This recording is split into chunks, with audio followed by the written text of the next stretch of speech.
지난주에 우리가 추수감사절이어서 신약의 말씀을 보고 구약으로 다시 넘어와서 말씀을 사무엘하 19장 말씀을 계속 보는데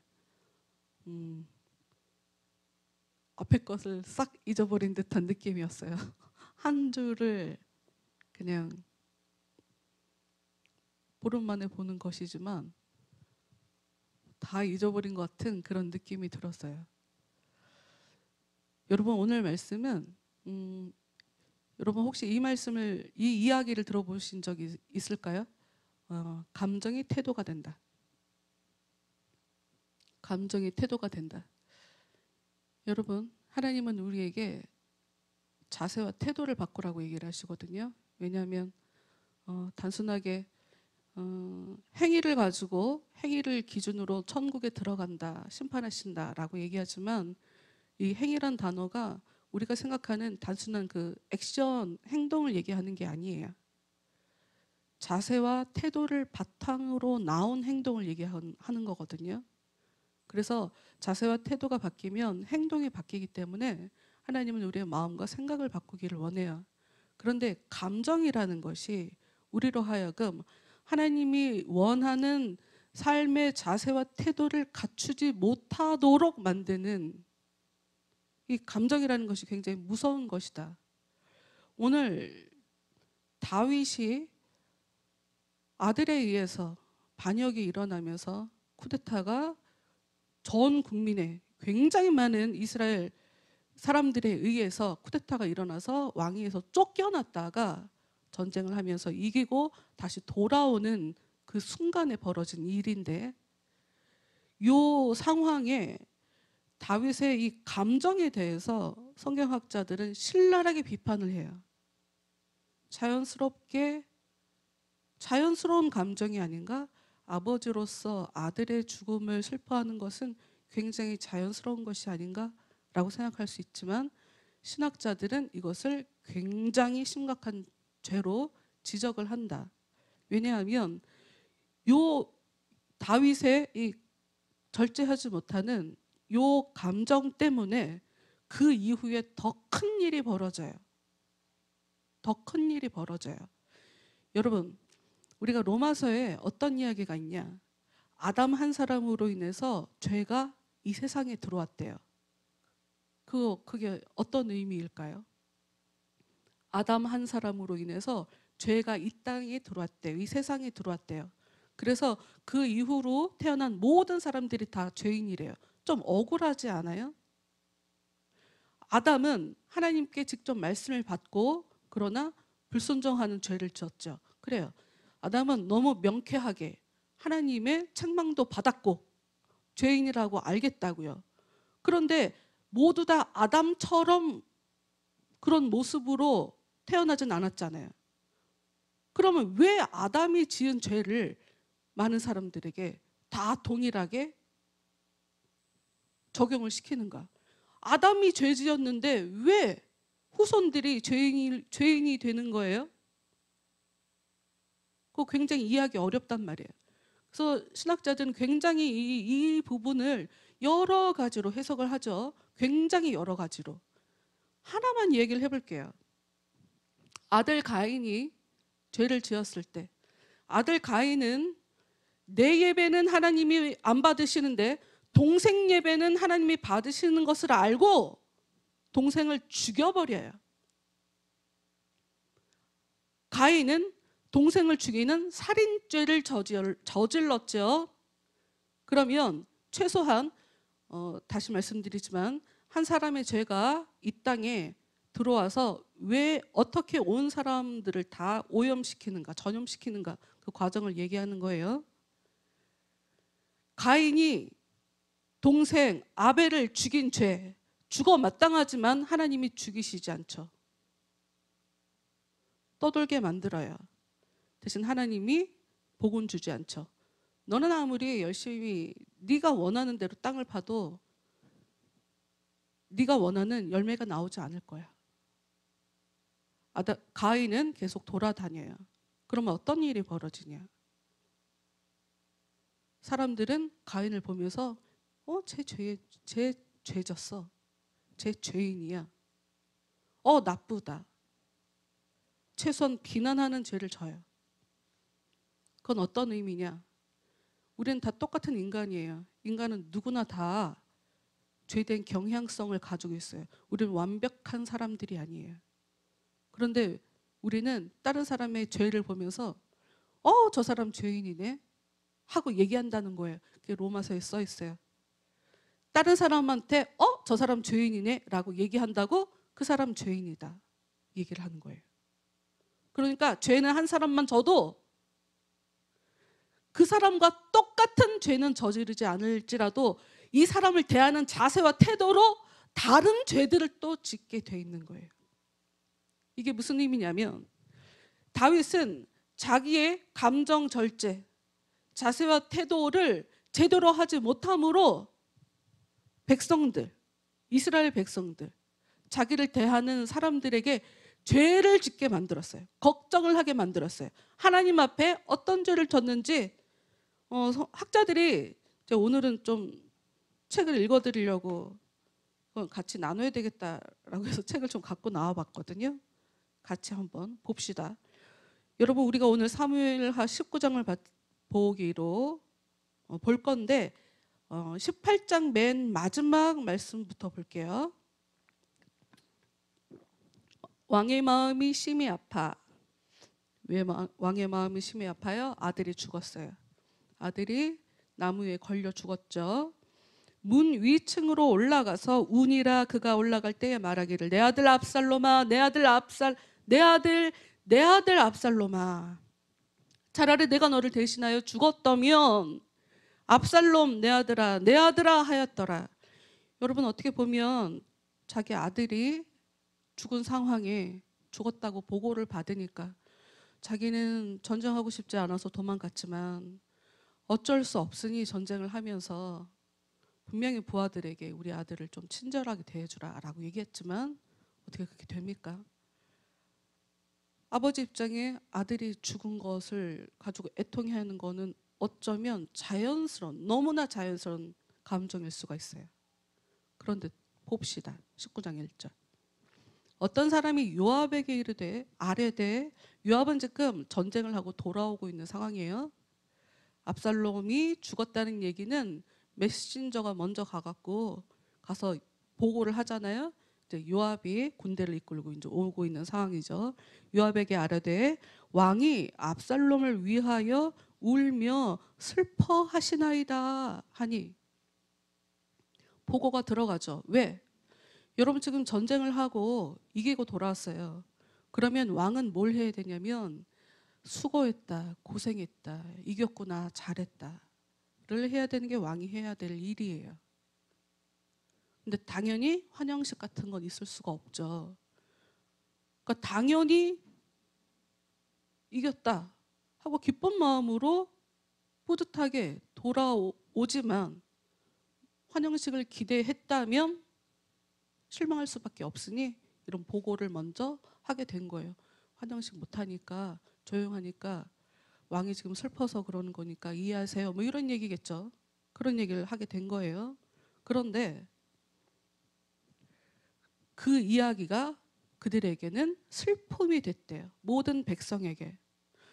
왕이 우니까 슬픔이 되는 거구나 라고 단순하게 생각할 수 있어요. 근데 3절을 봅시다. 이 슬픔이라는 것이 어떤 성격인지를 3절에서 얘기를 하고 있어요. 그날의 백성들이 싸움에 쫓겨 부끄러워 도망함 같이 가만히 성읍으로 들어가니라. 이 사람들은 지금 목숨 걸고 싸웠어요. 지금처럼 멀리서 쏠 수 없어요. 바로 코앞에서 정말 피 튀기면서 상상도 할 수 없는 그런 전쟁을 하고 돌아온 사람들이에요. 그런데 왕이 저렇게 나오면 뭐야 우리가 잘못한 거야?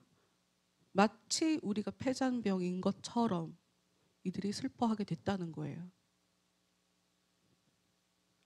그래서 부끄러워서 도망함 같이 백성들이 그런 감정을 느끼게 됐다는 거죠. 분명히 하나님에 의해서 여러분 이 전쟁은 하나님에 의해서 시작된 거고 하나님이 개입하신 전쟁인 거예요. 하나님이 세우시려고 하는 나라의 주인공, 왕인 다윗. 그러나 그 아들 압살롬이 우리 아버지는 자격 미달이다. 우리 아버지는 나쁘다. 내가 왕이 되겠다. 이러고 하나님을 무시하고 자기가 왕이 되려고 했던, 그래서 하나님이 그 죄인을 처단해버린 하나님이 역사하신 하나님의 전쟁인 거예요. 하나님의 전쟁을 하고 온 용사들인 거예요. 목숨을 걸고 사랑하는 왕을 위해서, 이 나라를 위해서, 하나님을 위해서 전쟁하고 온 사람들인 거예요. 그런데 이 사람들은 왕의 눈물 때문에 오히려 수치를 느끼고 부끄러움을 느끼고 도망하는 것처럼 그렇게 해버렸다. 그런데 4절 봅시다. 왕이 그의 얼굴을 가리고 큰 소리로 부르되, 이제는 큰 소리로 해, 큰 소리로. 내 아들 압살롬아, 압살롬아, 내 아들아, 내 아들아 하니. 여러분, 지금 이 다윗에게는 다른 사람은 아무도 안 보여요. 그 어느도 안 보여요. 자기 아들 압살롬만 보여요.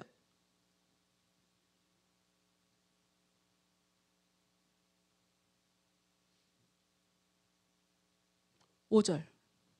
요압이 집에 들어가서 왕께 말씀드리되, 이제 신복이라고 할 수 있는 요압, 간혹 가다가 선을 넘는 요압이 또 등장을 해서 다윗에게 아주 쓴소리를 합니다. 덕분에 일처리를 왕이 제대로 하게 되어. 읽어봅시다. 요압의 집에 들어가서 왕께 말씀드리되, 왕께서 오늘 왕의 생명과 왕의 자녀의 생명과 처첩과 비빈들의 생명을 구원한 모든 부하들의 얼굴을 부끄럽게 하시니. 그렇죠. 자기는 그냥 아들 때문에 속상해한 거예요. 아들 때문에 슬픈 거고 아들의 죽음만 지금 애도하는 거죠. 그러나 요압 얘기가, 이 전쟁에서 우리가 죽었으면, 우리가 졌으면 왕이요, 왕도, 왕의 자녀들도, 처첩들도, 비빈들도 다 죽습니다. 이거는 고대 근동에서 너무나 자연스럽게 행했던 습관, 관습이에요. 여러분, 압살롬이 하나님 믿는 사람입니까? 이 사람은 하나님 믿는 사람 아니에요. 하는 행실을 보세요. 절대로 하나님을 인정하는 그 나라를 세울 수가 없어요. 당연히 이방 나라들이 하는 방식대로 다 죽일 거란 말이에요. 그걸 지금 지적을 하는 거예요. 즉 왕만 살린 게 아니라 우리는 왕과 왕의 가족들, 당신이 그 많은 처도 많고 첩도 많고 빈도 많고 그 후처들 다 살린 겁니다. 그런데 지금 우리를 부끄럽게 하고 있습니다 하고 얘기를 하죠. 6절. 이는 왕께서 미워하는 자는 사랑하시며 사랑하는 자는 미워하시고 오늘 지휘관들과 부하들을 멸시하심을 나타내심이라. 여러분, 이 백성들은 왕을 사랑했어요. 왕이여, 전쟁에 나오지 마세요. 뒤에 계세요. 그 정도로 왕을 위했던 사람들이에요. 근데 왕은, 백성들이 전쟁이 끝난 결과 우리가 지금 멸시를 당했다 라고 느낀다는 거예요. 오늘 내가 깨달으니 만일 압살롬이 살고 오늘 우리가 다 죽었다면 왕이 마땅히 여기실 뻔하였나이다. 좀 선을 넘었죠. 우리가 죽었으면 잘 됐다고 했겠네요. 뭐 이런 식의 얘기겠죠.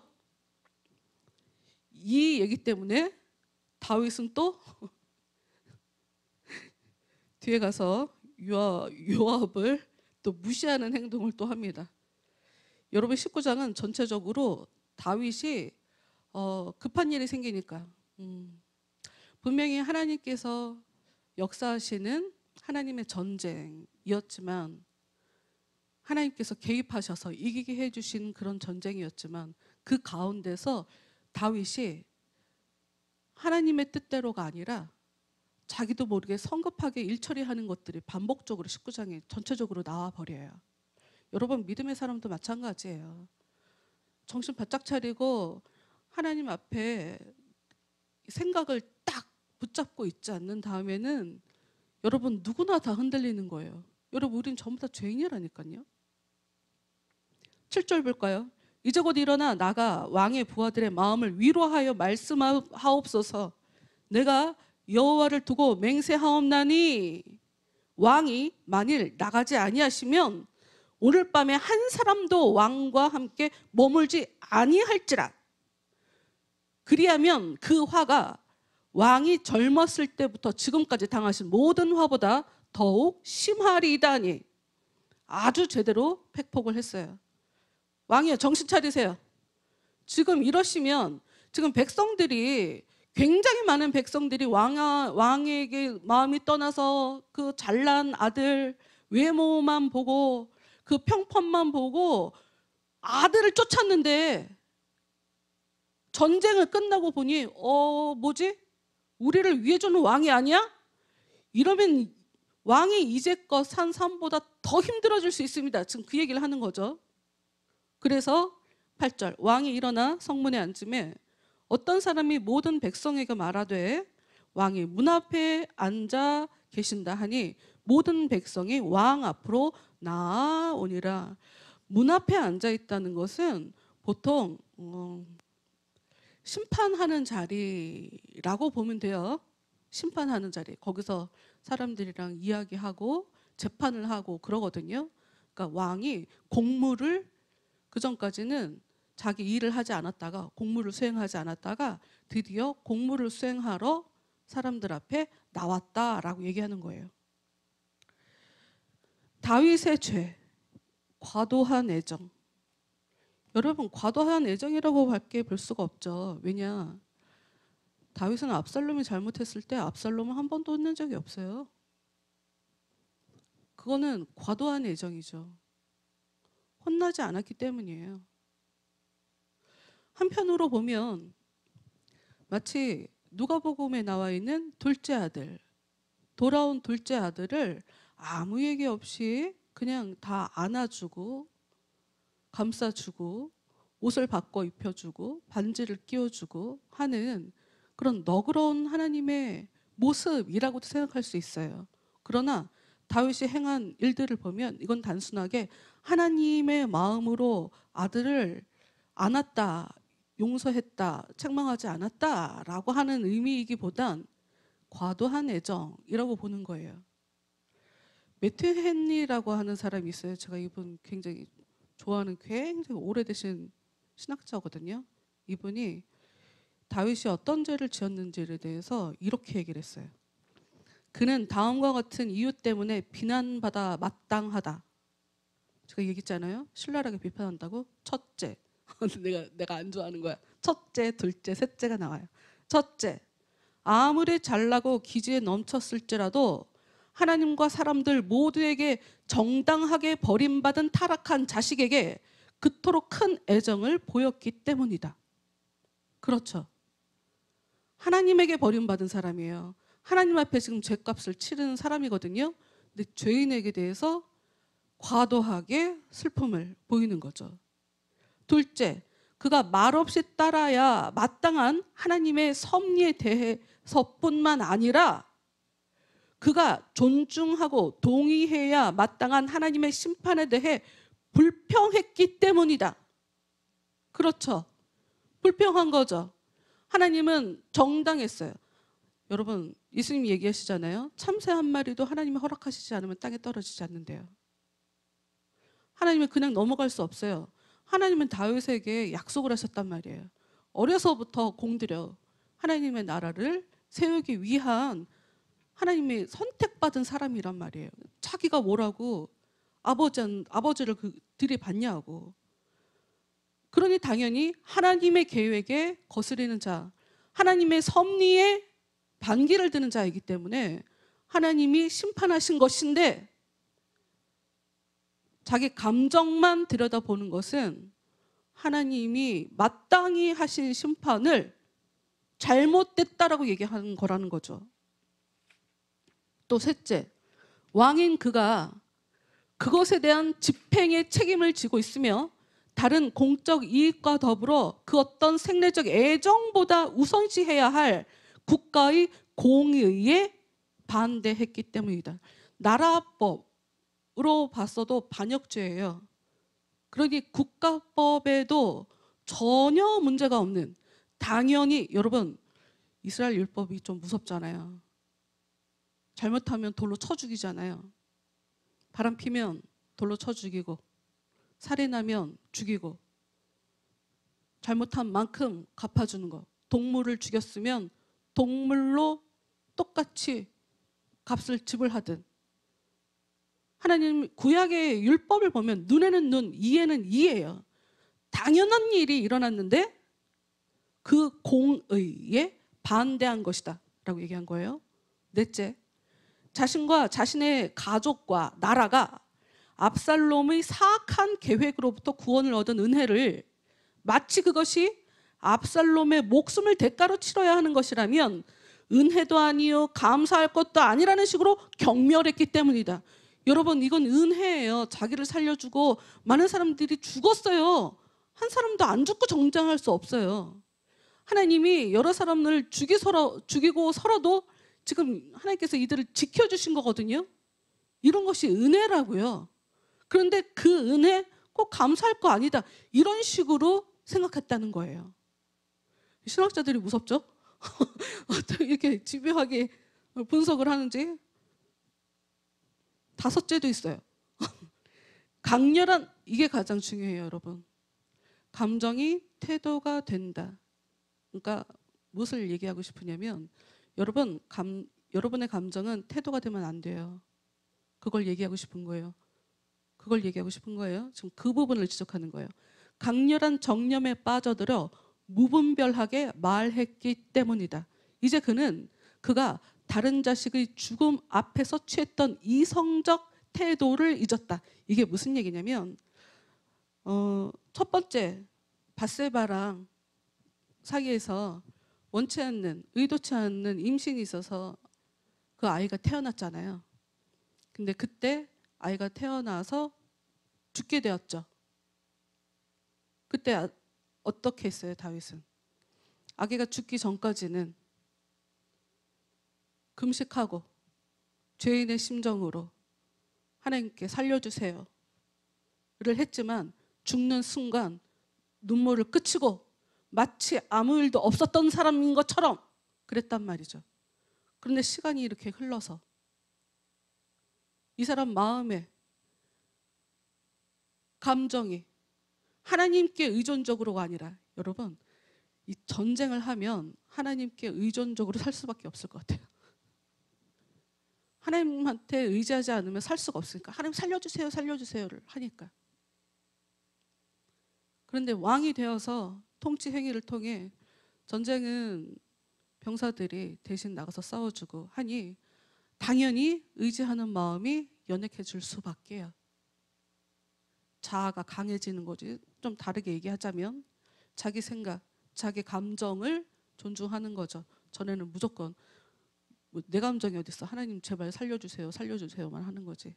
그러나 그 마음이 희미해져서 이제는 왜 죽였나? 어쩌면 다윗은 이 순간에 내가 너를 대신해서 죽었다면 이라고 얘기하잖아요. 이 사람이 더 아파했던 이 고통 뒤에는 내 죄 때문에 네가 죽었구나, 이 얘기예요. 내가 지은 죄 때문에 네가 이렇게 대신 죽음으로 갚고 있구나, 하나님 앞에. 지금 이 얘기를 하는 거예요. 다윗은 아직 자기가 저지른 그 죄에 대해서 완전히 제대로 마음을 털지 못했던 것 같아요. 그 회개하는 마음, 내 지은 죄를 하나님께서 다 용서해 주셨다, 이 마음이 없었던 것 같아요.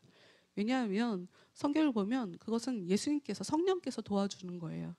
생각의 정리라는 것은 인간이 하는 게 아니에요. 인간이 마음먹어서 되는 것이 아니라 성령께서 역사를 해주셔야 돼요. 성령께서 역사를 해주셔야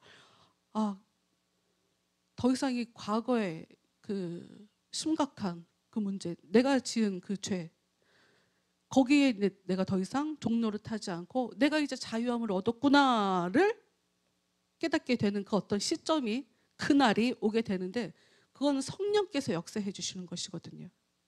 그러니 당연히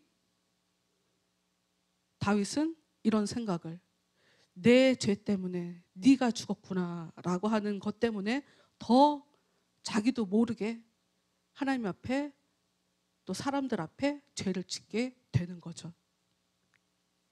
말씀을 한 구절 보도록 할게요.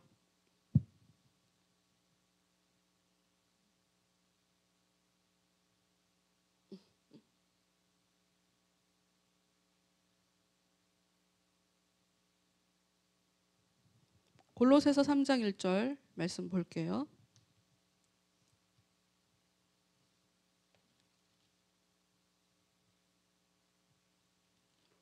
골로새서는 신약성경 327페이지에 있어요.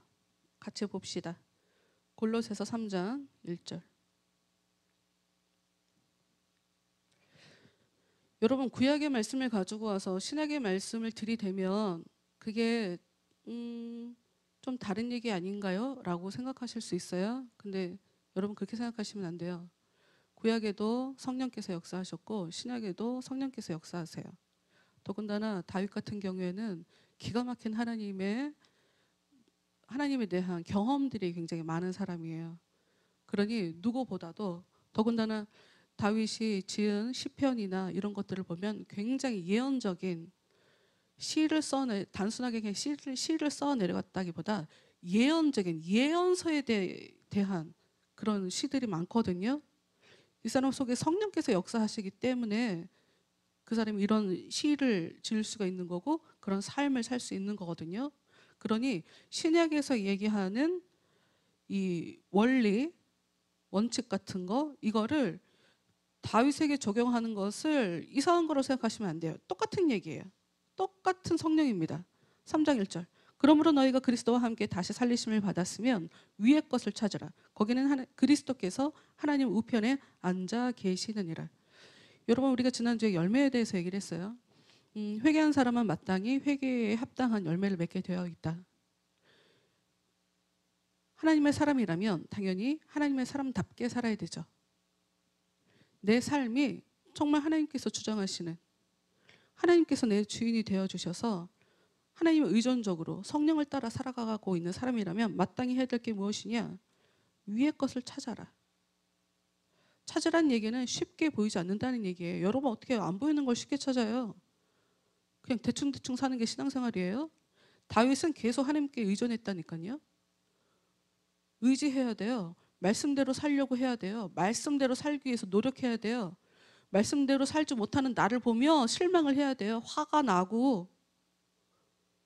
그런데도 내 마음에 이 전쟁 같은 이 감정들을 다 벗겨내고 하나님께서 원하시는 그 감정으로 나아가서 하나님을 의지하면서 성령을 따라 성령이 원하시는 열매, 행동들을 삶에 살아야 되는 거란 말이에요. 행위들을 보여줘야 되는 거란 말이에요. 내가 알아야 되고 남들이 보여야 되는 거란 말이에요. 위의 것을 찾으라. 거기는 그리스도께서 하나님 우편에 앉아 계시느니라. 위의 것을 생각하고 땅의 것을 생각하지 말라. 이는 너희가 죽었고 너희 생명이 그리스도와 함께 하나님 안에 감추어졌음이라. 여러분, 우리 생명은 내 안에 있지 않대요. 우리 생명은 그리스도 안에 감추어져 있대요. 그러면 내가 생명을 가지려면 우리는 어떻게 해야 돼요? 그리스도 안으로 들어가야 돼요. 그리스도 안으로 들어간다는 게 뭔데요? 그리스도가 내 안에 들어오는 거예요. 똑같은 얘기예요. 똑같은 얘기예요. 그리스도가 내 안에 들어오셔야 내가 그리스도 안에 살아가는 거예요. 생명, 내가 갖고 있는 생명, 내게 주어진 시간들, 이런 것이 다 여러분의 것 같죠? 내 마음대로 써도 되는, 여러분, 우리의 생명은 그리스도 안에 감추어져 있어요. 그리스도 안에, 하나님 안에 감추어져 있어요. 그러니 내가 이 땅에서 하나님께서 어떻게 살기를 원하나, 이걸 알려면 그리스도의 도움을 받아야 돼요. 성령의 도움을 받아야 돼요. 내 생명의 진정한 이유, 내 삶의 진정한 이유를 찾으려면 그리스도의 도움을 받으셔야 돼요. 4절, 우리 생명이신 그리스도께서 나타나실 그때에 너희도 그와 함께 영광 중에 나타나리라.